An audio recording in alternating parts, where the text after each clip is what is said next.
Are you still worried about the lack of SB head modules for Sherpa extruders? Don't worry, AZ will make it.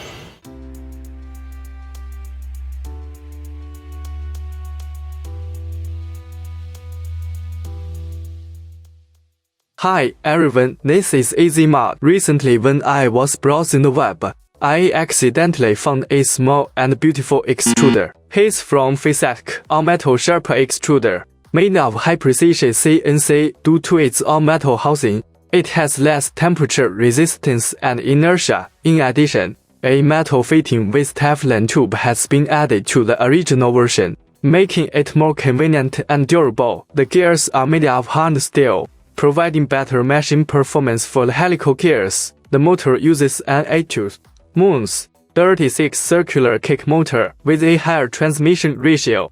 I would like to use this extruder used on Warren's head, but after searching the entire internet, it seems that no module suitable for it has been found, so I started to make it.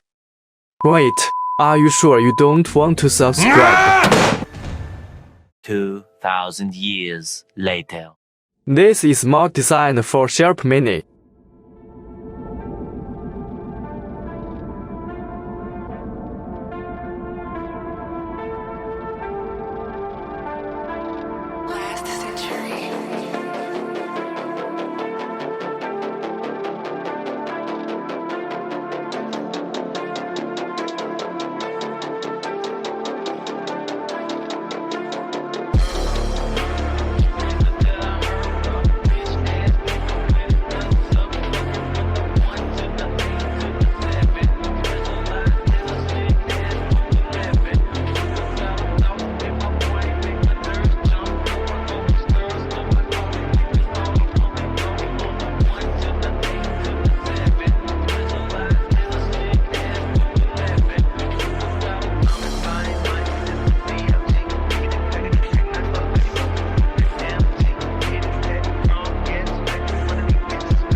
The weight of this mod is only 35.3 grams, and the weight of the metal extruder is 174.5 grams, which also works with the original model, and it supports SHT36EBB36EZTB36. Assembly is simple and not complicated. If you find any bugs or suggestions during the use process, please let me know in a timely manner. Well, that's all for this video.